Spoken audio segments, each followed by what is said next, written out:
everyone, and welcome back to Crypto Simplified. This is the market update for the 22nd of November 2017. Before I begin, thank you guys so much for your tweets, comments, likes, shares, and subscriptions. I really appreciate this. Let's keep this momentum going. Let's make Crypto Simplified a big thing in the crypto world. So today, I shall be answering one of your questions. Sunny, thank you so much for your tweet. And I shall be explaining the candles, the charts, the order books, and sort of things that these tools that people have given us to help us make better decisions while investing. So I'll get to that a little later in the video. Let's do the update first. So, to begin, let's carry on from yesterday's Tether news, debacle, whatever you want to call it. So what we found out is that Bitfinex, the people who own Tether, and they also have the largest exchange in the world, have issues. They have banking issues, they have security issues.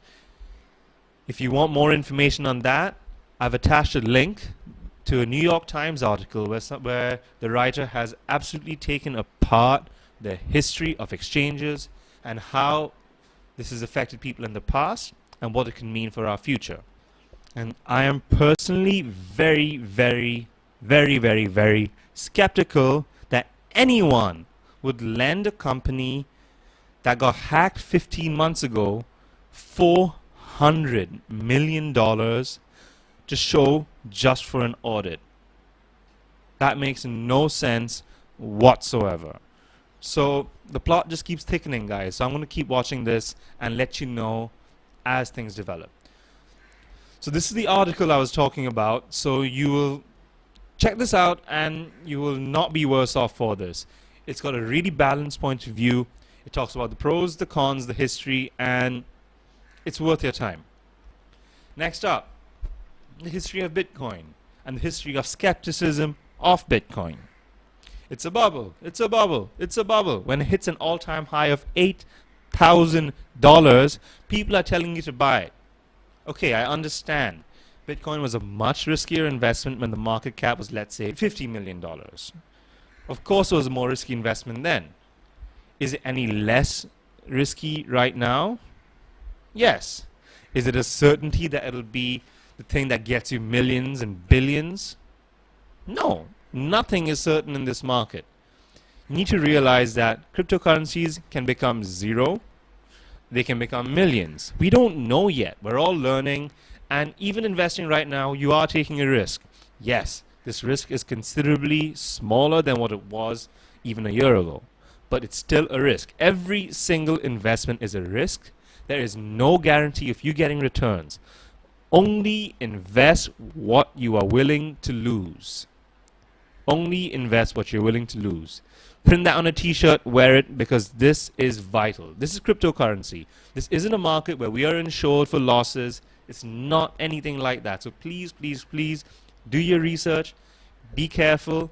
And I will try to do my best to give you as balanced a perspective on this as possible. And for those wanting to buy Bitcoin, wait for the dip.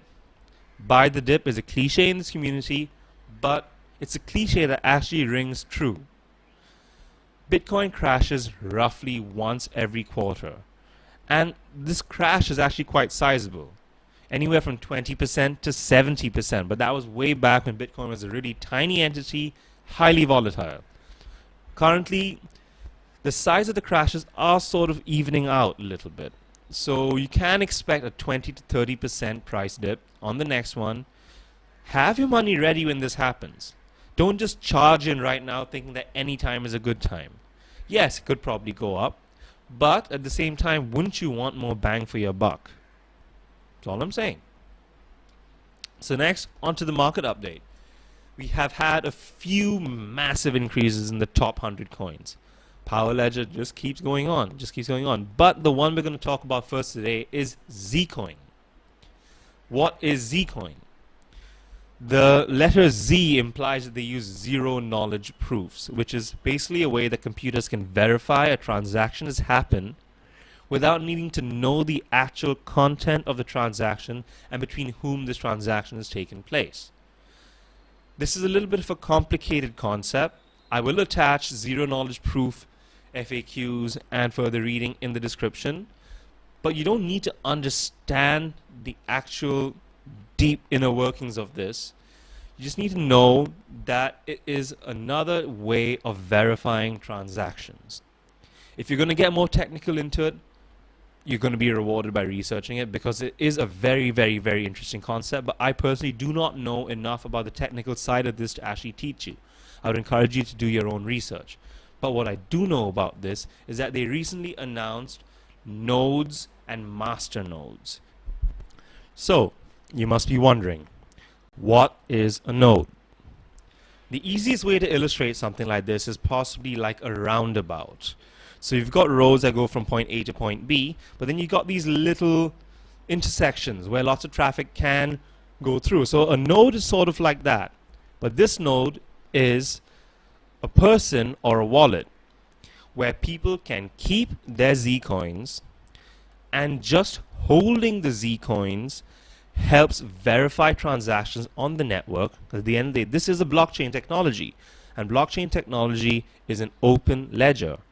So this collection of people staking Z nodes helps verify the transactions, and as a reward for staking, you get dividends. So currently they have outlined the requirements to have a node, and for that you need 1,000 Z coin. How much does one Z coin cost? $39. So that's a sizable investment you need to make, and you need to hold these coins in a wallet. You will need a computer with a fixed IP address, 1 GB of RAM, and 25 GB to store the entire blockchain, because since you are a node, you are one of these reference points on the network. Other people can have smaller amounts of holdings, that's totally fine, but the ones who have 1,000 Z coins or more will get a much larger share of this pie. So the next coin I actually want to talk about is called Mona coin. It's gone way up today, 18%. Not the biggest increase, but this coin is known to move up and down quite frequently. It's been around for a while, and it's called Mona coin because of the cat on the coin logo. Apparently it's a very big thing in Japan. This is a very proudly Japanese coin, and there's not that much information in English, not at all. So while I admit I have invested in this at one point for just a quick flip, I don't really know much about it, and because of that I can use this as a cautionary tale. I did lose a bit and I did gain a bit, and I learned that the hard way: do not invest in things where you do not have all the information in a very easily digestible space. This is a new industry. There's a lot of uncertainty beyond just the information that they're giving us. There are factors way beyond our control that affect the price of these cryptocurrencies. So we at least need to be completely solid on the foundations of our knowledge of knowing about these coins. Take your time. Research, research, research. Go to the Reddit groups. Go check out their blogs. Look at their official site. Look at Twitter. Just search the hashtag. Just keep trying to find as much information about these coins as possible before you invest. Do not get caught up in the price increase and then put your money in when it's already moved about 15-20%. Because there are lots of people who have been waiting for this price to go up so they can cash out their position.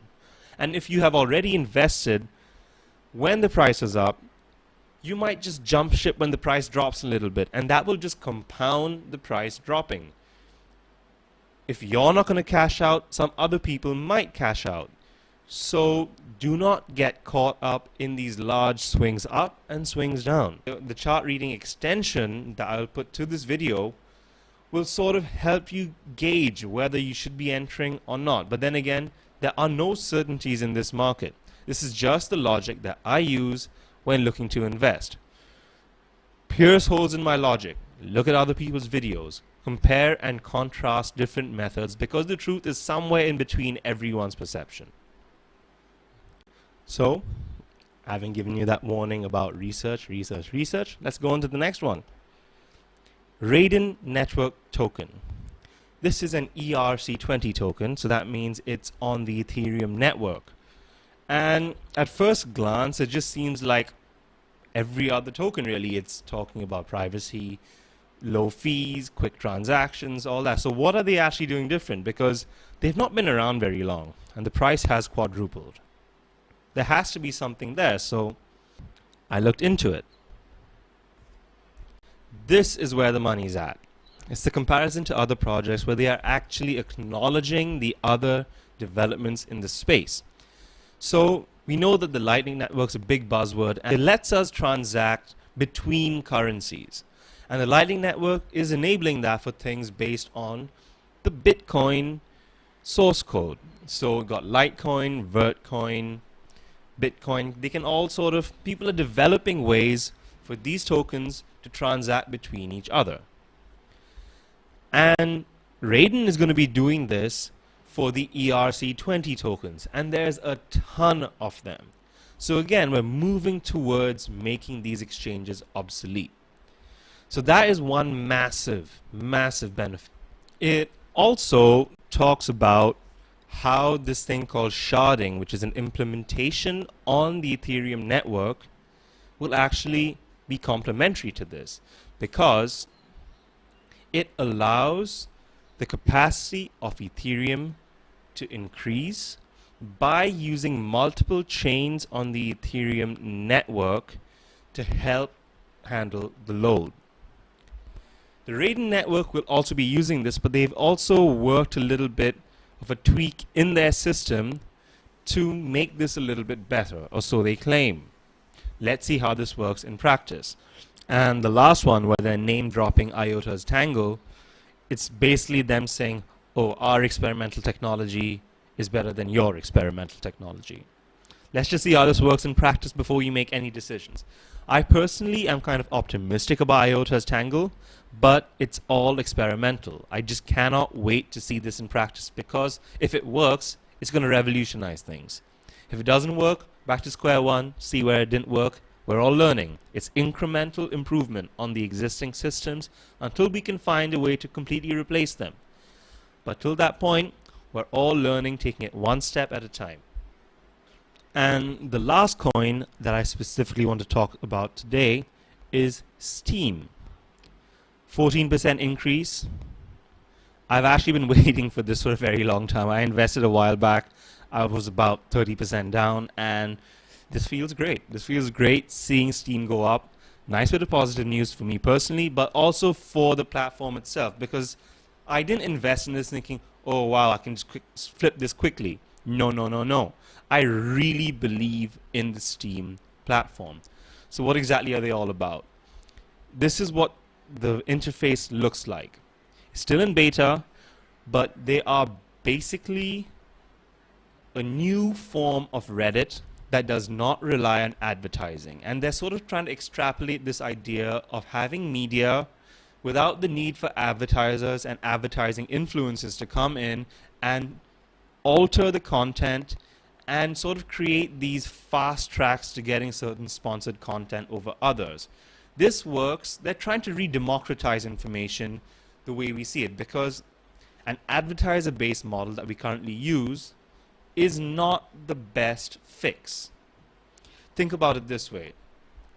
We are selling all our personal data to advertisers. We are using these platforms for free, but at what cost? The cost is our own data. So Steem is trying to decentralize this using blockchain technology so that they can pay their content providers. So you can see over here, this guy's been paid $4.20 for this piece. They can pay their content providers using the power from the community, where they are generating Steem tokens and Steem dollars. It's a really, really interesting platform. I suggest you check it out. But the bottom line of what they're trying to do is to eliminate the need for advertisers on these platforms so that information can be democratic.